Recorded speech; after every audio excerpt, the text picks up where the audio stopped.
আজি আমি সকলোৱে ইয়াত লগ হৈছোহি আমাৰ শ্ৰদ্ধাৰ সতীৰ্থ মন্ত্ৰী ৰণোজ পেগু ডাঙৰীয়া আছে, বিধায়ক সিদ্ধাৰ্থ ভট্টাচাৰ্য, অতুল বৰা ডাঙৰীয়াকে প্ৰমুখ কৰি সাংসদ বিজুলী কলিতা মেধি আৰু আমাৰ দলৰ সকলো নেতৃত্ব আজি আমি ইয়াত লগ হৈছোহি যে আমি বিচাৰো যে জুবিন গাৰ্গ ডাঙৰীয়াৰ যি ন্যায় কিমান সোনকালে আমি ন্যায় পাব পাৰো, ন্যায় প্ৰক্ৰিয়া ক্ষিপ্ৰতৰ কৰিব পাৰো, তাৰ কাৰণে আজি আমি ইয়াত সমবেত হৈ সমদল কৰিব ওলাইছো। আমাৰ জুবিন প্ৰাণৰ জুবিন,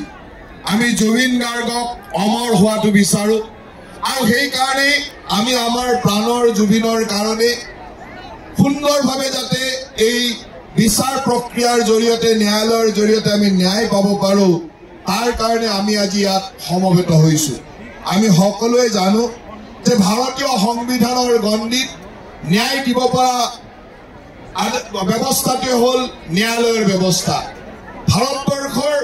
সৰ্বোচ্চ ন্যায়ালয়সমূহে ন্যায় ব্যৱস্থা দিয়াৰ এক সুন্দৰ পৰিক্ৰমা বা পৰিযায় চলাই আহে, কিন্তু এই ন্যায় ব্যৱস্থাৰ যি ব্যৱস্থা, এই ব্যৱস্থাত তদন্ত ক্ষিপ্ৰতৰ কৰি সুন্দৰভাৱে তদন্তৰ চাৰ্জশ্বিট বা ৰিপৰ্ট ছাবমিট কৰাৰ লগে লগে এই ন্যায় ব্যৱস্থা আগবাঢ়ি যায়। আৰু জুবিন গাৰ্গ ডাঙৰীয়াৰ মৃত্যু হোৱাৰ দিনাখনৰ পৰাই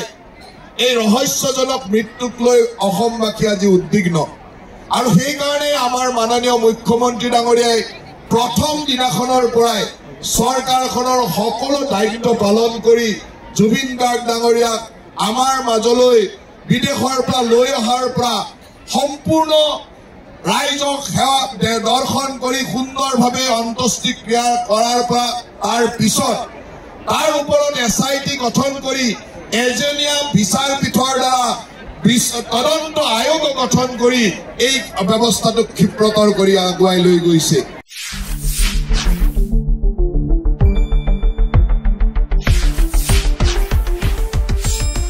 শুদ্ধ আৰু বিস্তৃত বাতৰিৰ বাবে চাই থাকক নিউজ ডেস্ক ৰিপৰ্ট।